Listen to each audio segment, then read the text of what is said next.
Hello everyone, मैं नीलम तिवारी आप सभी का मैग्नेट ब्रेन्स में बहुत बहुत स्वागत करती हूँ। मैग्नेट ब्रेन्स एक ऐसा चैनल है जहाँ पर आपको किंडरगार्टन से लेकर 12th क्लास तक के सारे वीडियोस बिल्कुल फ्री अवेलेबल करवाए जाते हैं। और ऐसा भी नहीं है कि आपको स्टार्टिंग के 2 वीडियोस देखने के बाद में कोई भी सब्सक्रिप्शन चार्ज देना हो। 100% फ्री एजुकेशन मिलती है आपको मैग्नेट ब्रेन्स चैनल पर। चाहे आपको IIT, JEE, NEET, NTSC, olympiad कोई भी तैयारी करनी हो, उसके लिए आपको कोई भी पैसे देने की ज़रूरत नहीं है, कहीं पे जाने की ज़रूरत नहीं है। आप घर बैठे मैग्नेट ब्रेन्स के साथ में बेस्ट टीचर्स के साथ में आप तैयारी कीजिए। कक्षा 11वीं संस्कृत व्याकरण में कोर और इलेक्टिव दोनों प्रकार के बच्चों के लिए जो काम में आने वाली व्याकरण है, उसको सबसे पहला टॉपिक हमने उठाया है संधि का। और संधि में भी स्वर संधि हमने 5 प्रकार की आपकी बताई कि दीर्घ होती है, गुण होती है, वृद्धि होती है, यण होती है और अयादि होती है। और उसके बाद आती है हमारी पूर्व रूप संधि। ठीक है, पूर्व रूप संधि हमारी क्या होती है इसको हम देखेंगे। ये हमारी एक अयादि संधि का अपवाद होता है, अयादि संधि का ही अपवाद होता है। क्योंकि अयादि संधि हमारी हम पढ़ते हुए चले आ रहे थे, उसमें हमने देखा था, हमने क्या पढ़ा था कि ए ऐ के बाद में कोई भी स्वर आ जाए, हमने ये पढ़ा था,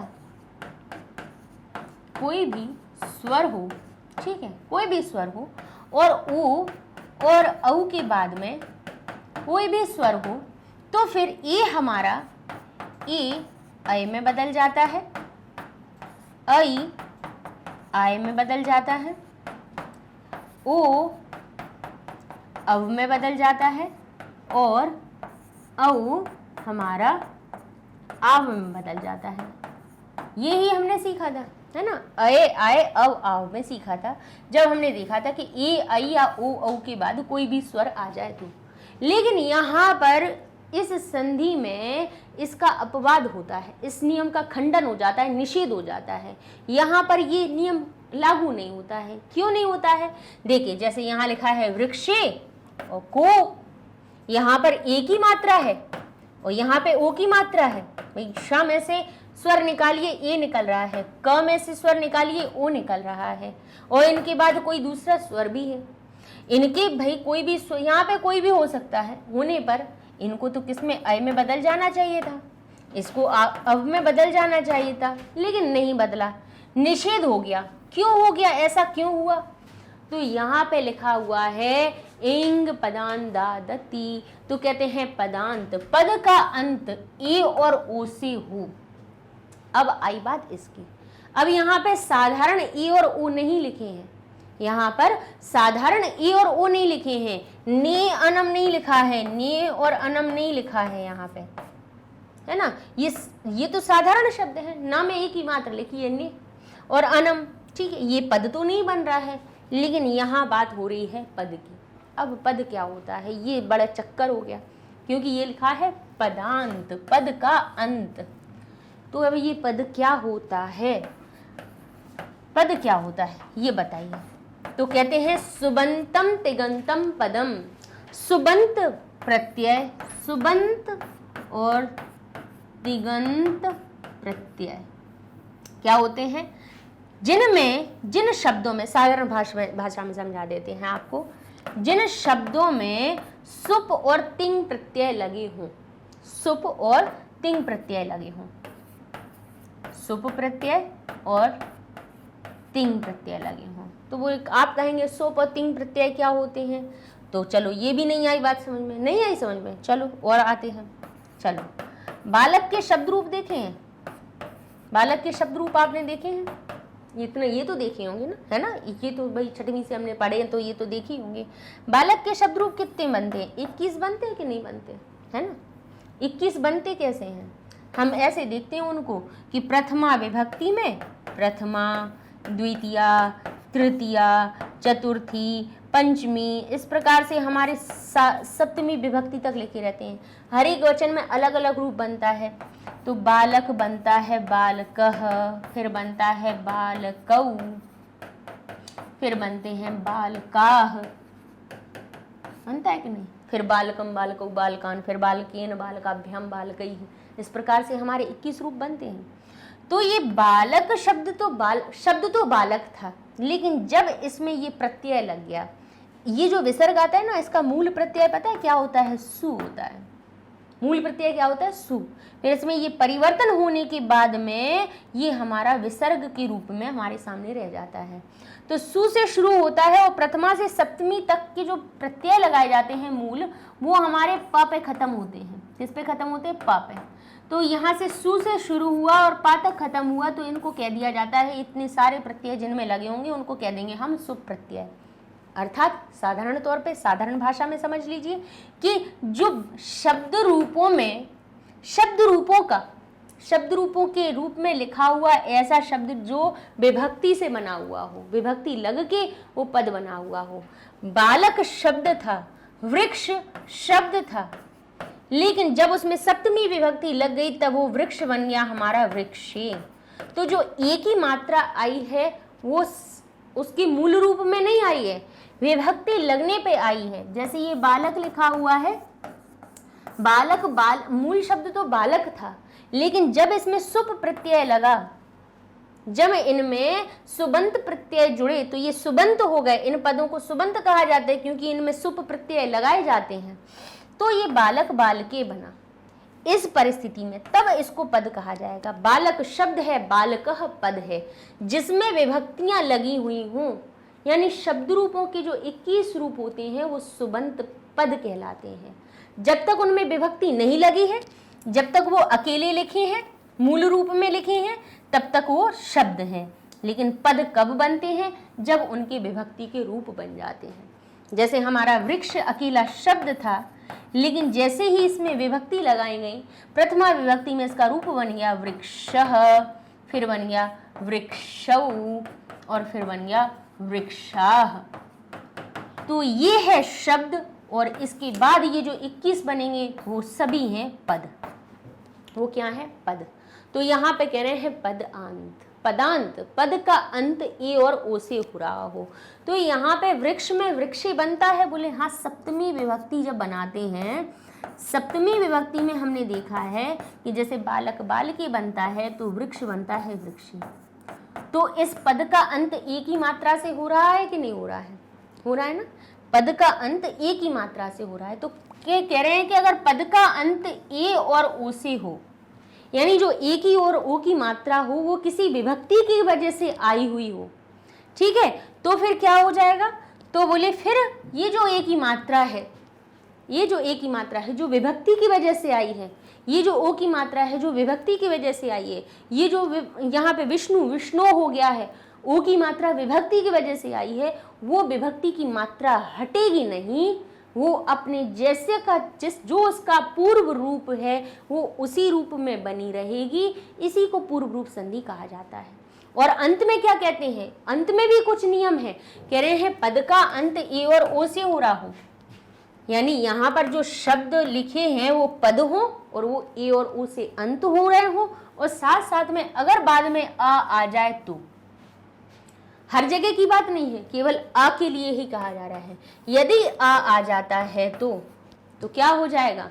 तो वो जो ये तो जैसे कि तैसे लिखेंगे, क्योंकि ये विभक्ति है, इनमें अर्थ छुपा हुआ है। क्योंकि वृक्ष सप्तमी विभक्ति से बन रहा है तो इसका अर्थ निकल रहा है वृक्ष में या वृक्ष पर।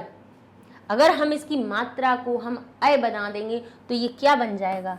बोले गलती हो जाएगा, कुछ अर्थ नहीं निकलेगा। क्या बनेगा बताइए? वृक्ष अपी को हम अगर अव्ययी भाव समास से बनाए तो ये क्या बनेगा? वृक्षे बना है, एक ही मात्रा को हमने अलग निकाला, अपी लिख दिया, ए को अय में बदला, ठीक है।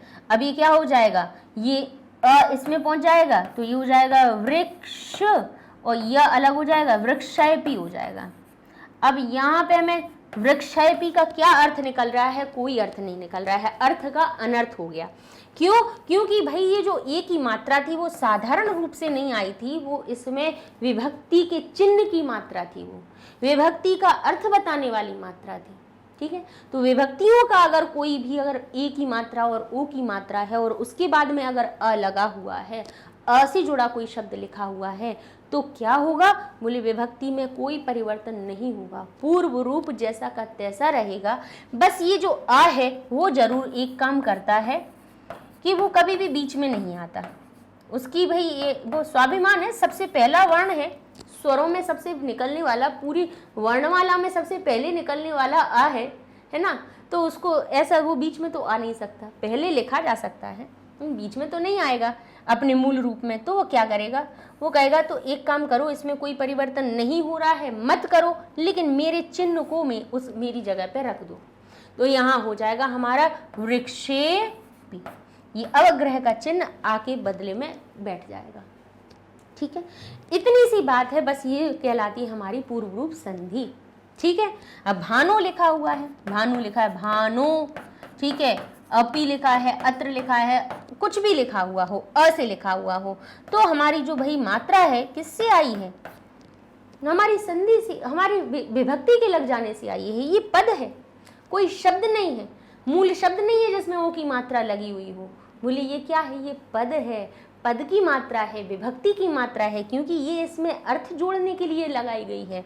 तो अगर हमने इसको ओ की मात्रा को ही परिवर्तित कर दिया तो भानु का छुपा हुआ अर्थ ही अनर्थ हो जाएगा, इसीलिए उसमें कोई हम परिवर्तन नहीं करेंगे, उसको जैसा का तैसा लिखा रहने देंगे, आ को अवग्रह में बदल देंगे और इस प्रकार से पी बना देंगे और ये हमारा भानुपी हो जाएगा।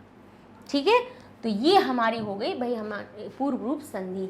ऐसे ही कई शब्द आपको मिलते हैं, कहाँ पर, पढ़ते हुए मिलते हैं, जिनको हमने आपको विग्रह करना भी सिखाया है। विग्रह करने में भी हमने बस यही बात कही है कि जैसे यहाँ लिखा है बालकेत्र, इस प्रकार से आपको कोई शब्द मिल जाए तो हमने आपको कहा है कि अगर संधि विच्छेद करते समय, विच्छेद का नियम बता रहे हैं, विच्छेद करते समय अगर आपको अवग्रह का चिन्ह दिखे और उसके पहले एक ही मात्रा दिखे तो आपको क्या करना है, उस एक ही मात्रा वाले शब्द को जैसा का तैसा लिखा रहने देना है, आपको उसको कोई परिवर्तन नहीं करना है, बस ये जो अवग्रह है उसको उसके मूल रूप में बदल के लिख दीजिएगा और ये आपका संधि विच्छेद भी हो जाएगा। ठीक है, तो ये मात्रा आप जरूर ध्यान रखेंगे, क्योंकि कहीं विभक्ति के अगर चिन्ह वाला, विभक्ति के चिन्ह को दर्शाने वाली अगर ए और ओ की मात्रा है, यानी पद का अंत, विभक्ति वाले शब्द बन गया पद और पद का अंत अगर ए और ओ से हो रहा हो और उसके बाद यदि अ हो तो दोनों मिलकर क्या बन जाते हैं, पूर्व रूप ए हो जाते हैं। यानी ये जो अ है वो क्या होता है, वो पूर्व रूप हो जाता है, ये जैसा का तैसा ही रहेगा, ए रहेगा, ओ ही रहेगा और जो अ होगा वो अवग्रह के चिन्ह में हमारा परिवर्तित हो जाएगा। बस ये इतनी सी होती है हमारी पूर्व रूप संधि।